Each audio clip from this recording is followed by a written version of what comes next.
Otam vafot etdi. Nafaqat otamni, umuman vafot etganlarni poyezdni oynalaridan derazadan to'g'ri kelgan joyga uloqtirishardi. U qadar ochlik bo'lardiki, bir nonni to'rtdan birini iste'mol qilib kun bo'yi o'rmonda daraxt kesardik. Molxonani yonidan, oxirni yonidan joy qilib berishadi. U yerda yotadi, o'sha mollarga qaraydi, otlarga qaraydi, otlarni boqadi. Xizmat qilayotgan uyni egasi ham bir necha marotaba sinab ko'radi. Pul qo'yadi, bilmadim, ichkilik qo'yib qo'yadi kechqurun, bilmadim, ayollar bilan sinamoqchi bo'ladi. Yo'ldan chiqarmikin, yo'ldan chiqmasmikin deb yo'ldan chiqarishga urinib ko'radi. Ya'ni u qanaqa inson? Sen bosh kiyimingni chiqar, bosh kiyimini chiqaradi. Men seni tanib oldim, Bekir. Men seni unutmayman. Bu yaxshiligingni bir kuni senga albatta qaytaraman. Men seni topaman. Agar men o'sha kuni tegirmondan qaytayotganda u odamni qutqarmaganimda, bugun jarlikda o'liklar orasida bo'lar. Xon saroy. Orzularingizni biz bilan quring.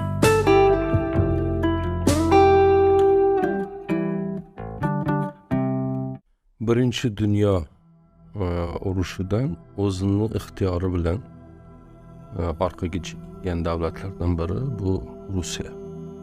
Nega? Chunki ichkarida bolsheviklarning qo'zg'oloni bo'ladi boshqa.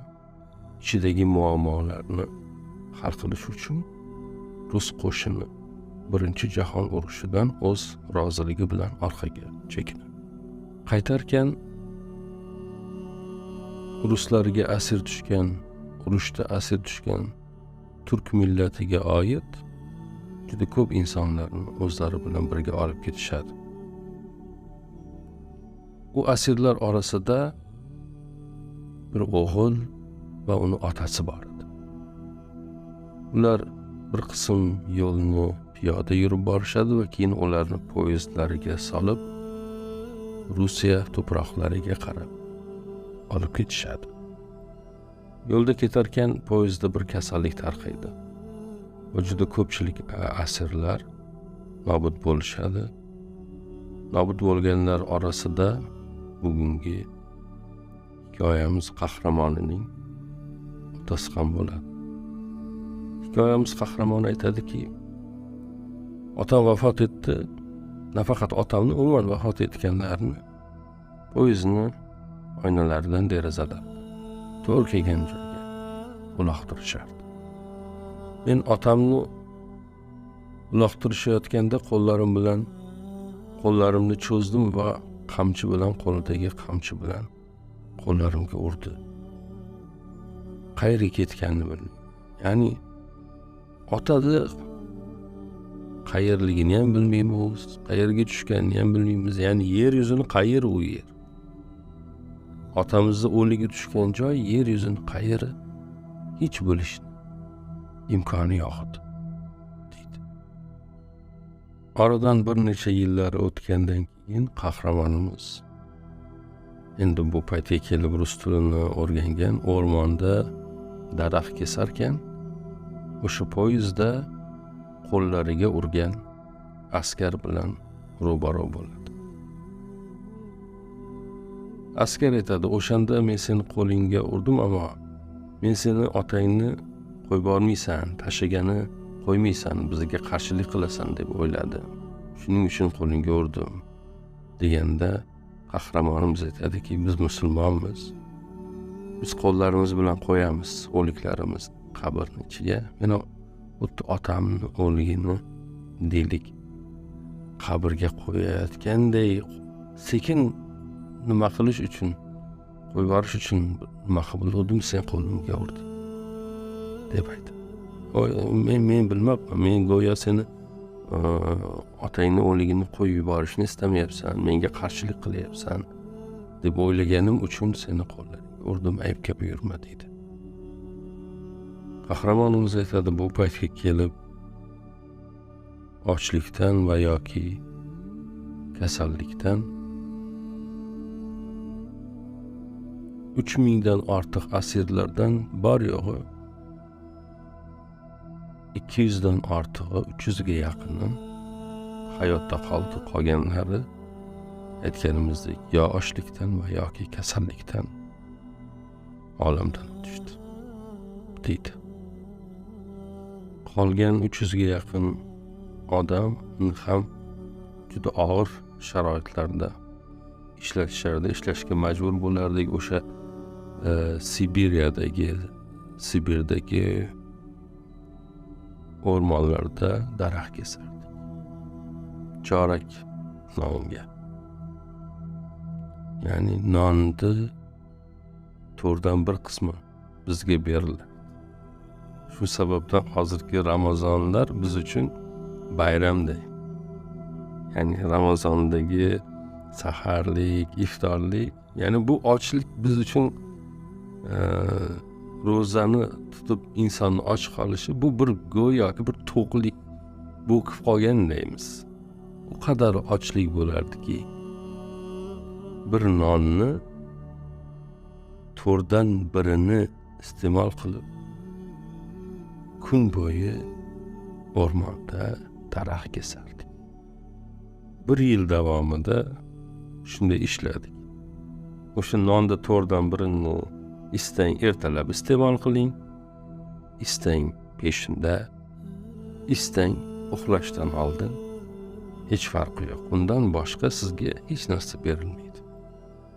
Oradan vaqt o'tgandan so'ng o'rmondagi ishlar o'z nihoyasiga yetadi va asirlarni bu yerdagi boy odamlar go'yoki uylariga xizmatkor o'laroq ishga olishadi va bir miqdor pul ham berishadi.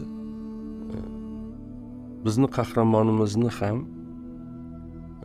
o'sha Sibirdagi boylardan biri, qishloqda istiqomat qiladigan boylardan biri xizmatkor bo'laroq ishga oladi. Molxonani yonidan, oxirni yonidan joy qilib berishadi. U yerda yotadi, o'sha mollarga qaraydi, otlarga qaraydi, otlarni boqadi, taqalarini qoqadi, tomorqani ishlarini, ekin-tekin ishlarini qiladi. Uzoq bir joyga, tegirmonga, o'sha paytlarda tegirmonlarga ot aravalarda bug'doylar olib borib, un qilib olib kelingan. Borib qishni qahraton sovuqlarida boshqa bir qishloqlarga borib, tegirmonlarga borib, u yerdagi olib borgan bug'doylarni un qilib olib keladi. Ya'ni qiyin bir sharoitda, lekin halol bir hayot yashaydi. Yegan har narsani peshonasini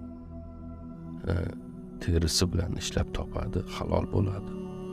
insonlarni aldamaydi, yolg'onga tahammül qilmaydi, mehnatdan qochmaydi, omonatga xiyonat qilmaydi. Aytadiki, doim Allohga duo qilardim, yo Rabbi, o'zing ayting, har qanday yomonlikdan keyin bir yaxshilik bordir. Bu oyatni juda ko'p o'qidim, to'xtovsiz o'qidim.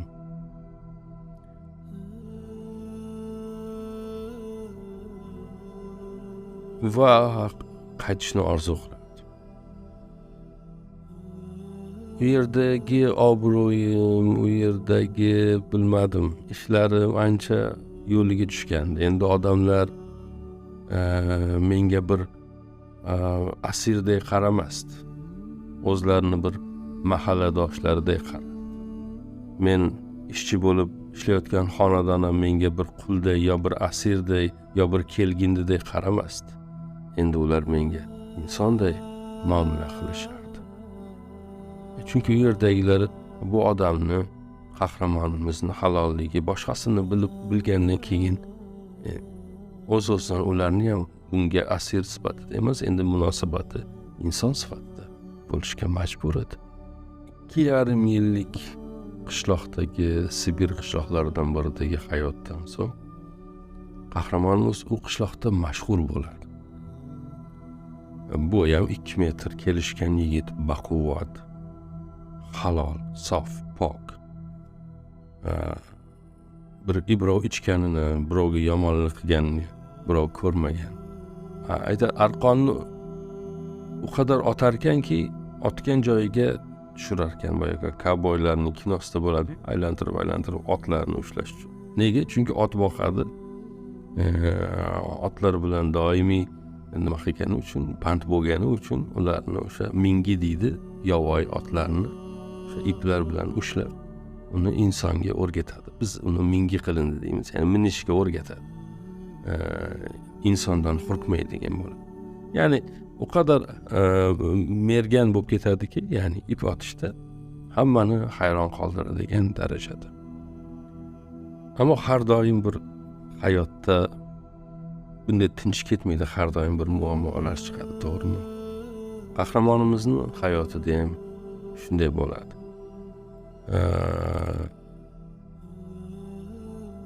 Osmonlilar bilan ruslar o'rtasidagi janglardan birida bir odamni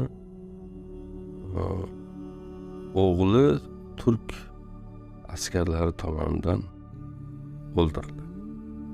Endi u odam Sibirda turk asirlari borligini eshitgandan so'ng bu qahramonimizga qaslashadi va uni o'ldirishga ahd qiladi va hatto qurolli hujumni ham amalga oshiradi, lekin omadsiz yakunlanadi bu hujum. Endi og'am deb aytadi qahramonimiz, ya'ni xizmat qilayotgan xonadonning boshlig'i, bu odamdan uzoq tur, bu odamni o'g'li turklar tomonidan o'ldirilgan jangda va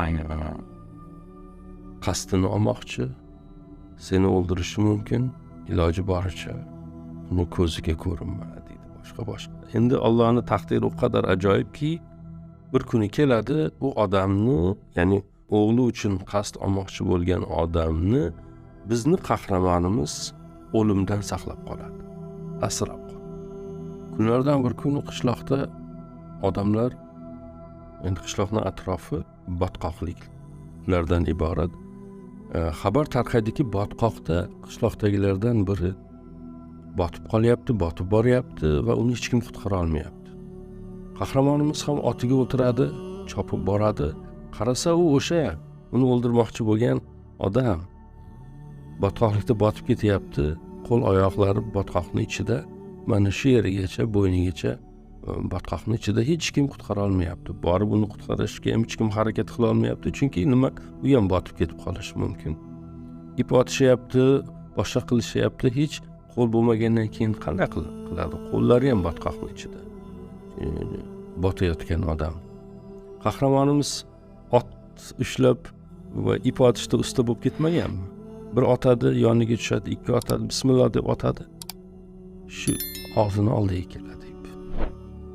Botayotgan odam tishlari bilan qattiq ipni tishlaydi va tortib olishadi. Qahramonimiz aytadi, chiqqanda tishlarining bir qanchasi sinib tushgandi. Hayotini qutqarib qoladi shunday. U odam chiqqandan keyin so'raydi, meni kim qutqardi deb. U yerdagilar aytadi, turk asir qutqardi seni. Keladi oldiga, men seni o'ldirmoqchi bo'ldim, sen meni qutqarding. Haqqingni halol qil, meni o'g'limni turklar o'ldirganda uni qasdini olmoqchi edim. Lekin sen meni qutqarding deganda qahramonimiz aytadi, seni o'g'ling kurashda, jang paytida o'lgandir. Bo'lmasa biz o'zidan o'zi birovni o'ldirmaymiz. Asirligida o'lmagan aniq. Chunki biz asirlarimizni o'ldirmaymiz, qiynamaymiz.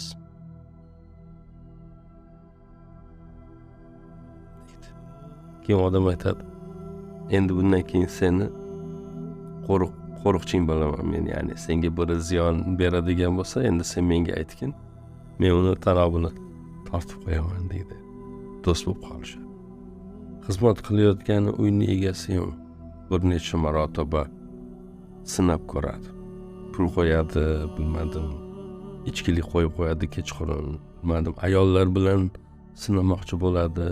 Yo'ldan chiqarmikin, yo'ldan chiqmasmikin deb yo'ldan chiqarishga urinib ko'radi. Ya'ni bu qanaqa inson? Nega bunaqa? Bir kuni so'raydi, ochiq-ochiq, sen qanaqa insonsan? Xuddi